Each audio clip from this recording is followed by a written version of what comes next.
दोस्तों नमस्कार।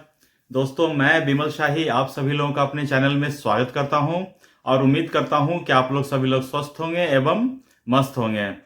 सभी राष्ट्रवादियों और सनातनियों से ये निवेदन रहेगा कि आप लोग मेरे चैनल को सब्सक्राइब कर लीजिए और वीडियो को लाइक एवं शेयर भी कीजिए। दोस्तों आज हम लोग बात करेंगे दिल्ली और अरविंद केजरीवाल के बारे में। जी हाँ दोस्तों, दिल्ली विधानसभा चुनाव खत्म होने के बाद अरविंद केजरीवाल को ट्रिपल झटका लगने वाला है। जी हाँ दोस्तों, तिगुना झटका लगेगा केजरीवाल को।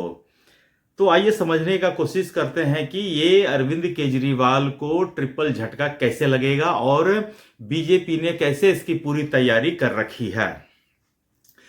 तो दोस्तों पहला झटका तो ये रहा कि दिल्ली विधानसभा चुनाव में अरविंद केजरीवाल और उसकी पार्टी की करारी हार हुई है। ऑलराइट, तो मतलब कि इसमें अरविंद केजरीवाल के पास कहाँ 62 सीट था, 62 सीट से सीधा 22 सीट पर आ गए हैं, मतलब 40 सीट का नुकसान। और वो 40 सीट का गेन हुआ है सीधा भारतीय जनता पार्टी को। तो भारतीय जनता पार्टी 48 सीट जीती है और 22 सीट आम आदमी पार्टी ने जीता है। तो इसमें विधानसभा में अरविंद केजरीवाल की करारी हार हुई। तो ये तो रहा अरविंद केजरीवाल को पहला झटका। दूसरा झटका अरविंद केजरीवाल को यह लगा कि अरविंद केजरीवाल स्वयं अपना चुनाव हार गए हैं। जी हाँ दोस्तों, केजरीवाल बहुत कहता था मीडिया पे घूम घूम कर, जब उससे पूछा जाता था कि अगर आम आदमी पार्टी जीत गई तो सीएम कौन बनेगा, तो वो बड़ा घमंड के साथ कहता था कि ये चुनाव अरविंद केजरीवाल के चेहरे पे लड़ी जा रही है और अगर चुनाव जीतते हैं तो सीएम हम ही बनेंगे। कभी केजरीवाल ने ये नहीं कहा कि पहले चुनाव होने दीजिए, उसके बाद सारे विधायक दल के लोग बैठेंगे, वहां से सीएम पद का मतलब कि होगा। लेकिन केजरीवाल इन सब चीजों को लोक लिहाज नाम का कोई चीज नहीं, क्या संविधान है, क्या लोकतंत्र है, क्या प्रोसीजर है, केजरीवाल को इन सब चीजों से कोई फर्क नहीं पड़ता था। केजरीवाल सीधा कहता था कि हम ही, मतलब केजरीवाल के अनुसार तो इस ब्रह्मांड में सबसे काबिल आदमी इस धरती पे वही एक बचा है, उसके बाद तो और कोई नहीं बचा और उसकी पार्टी में तो और भी कोई नहीं है। तो अरविंद केजरीवाल सीधा ये कहता था कि अगर जीतेंगे तो हम ही मुख्यमंत्री बनेंगे। लेकिन अरविंद केजरीवाल तो स्वयं हारे यहाँ हैं। अरविंद केजरीवाल के जितने उनके सिपासलार थे, जो अरविंद केजरीवाल के नगीने थे, हीरे थे, जिसे कहता था ना कि हम एक एक के हीरे को चुनकर मतलब कि दे रहे हैं आपको। तो उनके सबसे बड़े जो हीरे थे मनीष सिसोदिया, वो चुनाव हार गए। उसके बाद उनके सेकंड में जो थे डायमंड थे सत्येंद्र जैन, वो चुनाव हारे। उसके बाद सौरभ भारद्वाज, वो चुनाव हारे। राखी बिरला जो थी वो चुनाव हारी। अवध ओझा सर हैं, उनको बड़े गाजे बाजे के साथ आम आदमी पार्टी में लाया था, वो चुनाव हारे। तो ये चुनाव पार्टी हारी तो हारी, अगर अरविंद केजरीवाल चुनाव जीत गए होते तो उनके पास कुछ तो फेस सेविंग होता ना, अपना चेहरा बचाने के लिए कुछ कहते कि हाँ मेरे विधानसभा में लोगों ने मेरे पे भरोसा जताया। लेकिन अरविंद केजरीवाल जो कहता था ना कि अगर आपको लगता है कि मैं ईमानदार हूं, अगर आपको लगता है कि मैंने शराब घोटाला नहीं किया है तो आप मुझे वोट दीजिए। तो केजरीवाल की ईमानदारी को जो है ना दिल्ली के लोगों ने तार तार करके रख दिया, छत बिछत करके रख दिया। तो अरविंद केजरीवाल के पास तो फेस सेविंग भी नहीं रहा, मतलब कि जब खुद ही अपनी चुनाव हार गए और केजरीवाल इस चुनाव को मतलब कि अपने चेहरे के दम पर लड़ा था, लीडिंग फ्रॉम द फ्रंट, तो वो खुद चुनाव हार गए। तो ये रहा केजरीवाल को दूसरा झटका। अब बीजेपी जो है केजरीवाल को तीसरे झटके देने की तैयारी में है। अब तक जो चुनाव हुआ उससे ये तो साबित हो गया कि दिल्ली में डबल इंजन की सरकार बन रही है, ऊपर में मोदी, उसके बाद दिल्ली सरकार। अब जो है बीजेपी चाह रही है कि एमसीडी भी जो है अरविंद केजरीवाल के हाथों से छीन लिया जाए और इसकी पूरी पटकथा लिखी जा चुकी है। अभी अरविंद केजरीवाल के 3 पार्षद जो हैं वो बीजेपी में शामिल हो गए हैं। ऐसा करने से अरविंद केजरीवाल और बीजेपी दोनों के पार्षदों की संख्या 115 हो गया है। यहां तक तो मामला बराबर हो गया है।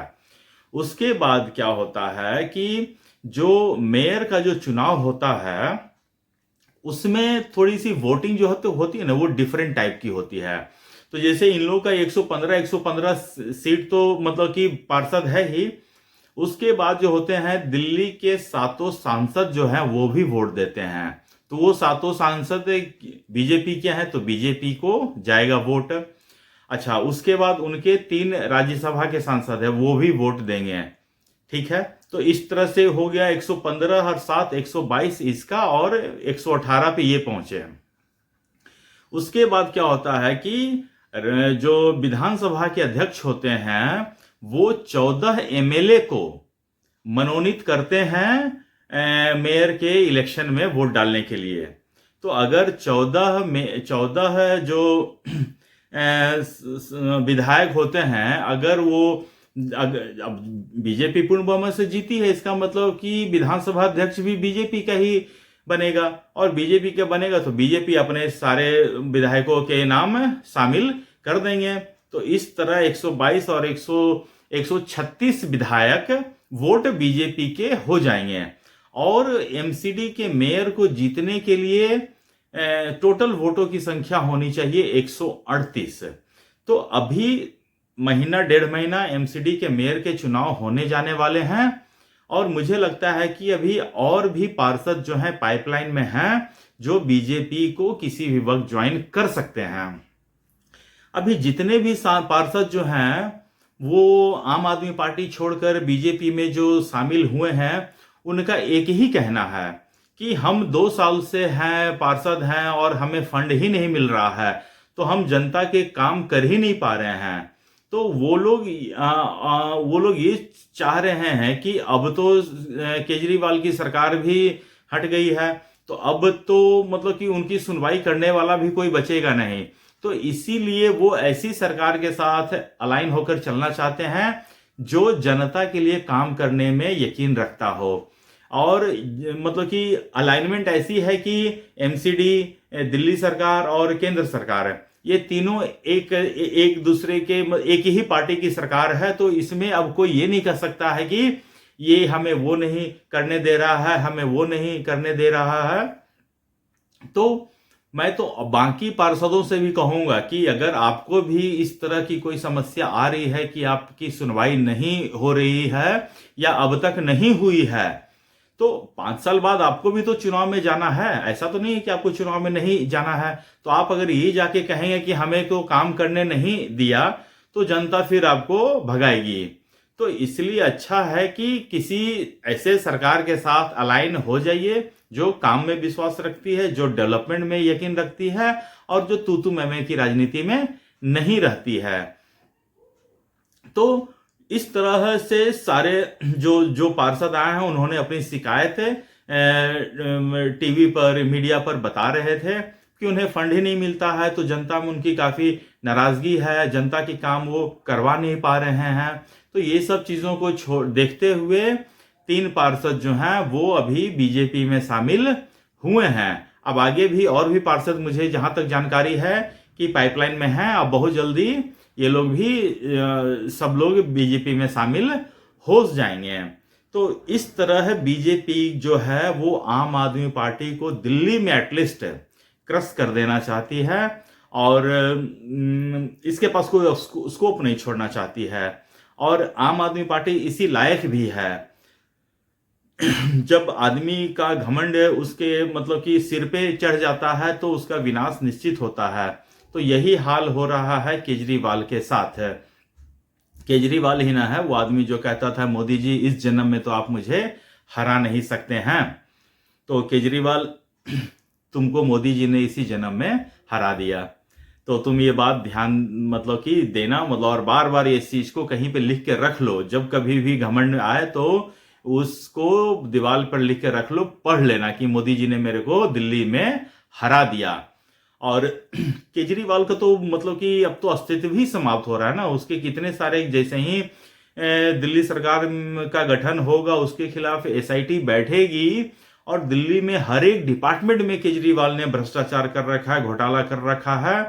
और केजरीवाल जो सोचता है कि दुनिया में सबसे होशियार आदमी वही है, चालाक आदमी वही है, तो हर चालाक आदमी कोई ना कोई तो ऐसा सबूत छोड़ ही देता है, कहीं ना कहीं से तो केजरीवाल तुम फंसोगे ही और तुम्हारा रेस्ट ऑफ द लाइफ तो मैं पहले भी कह चुका हूं कि तुम्हारी बाकी की जिंदगी जो है अब जेल में ही गुजरेगी।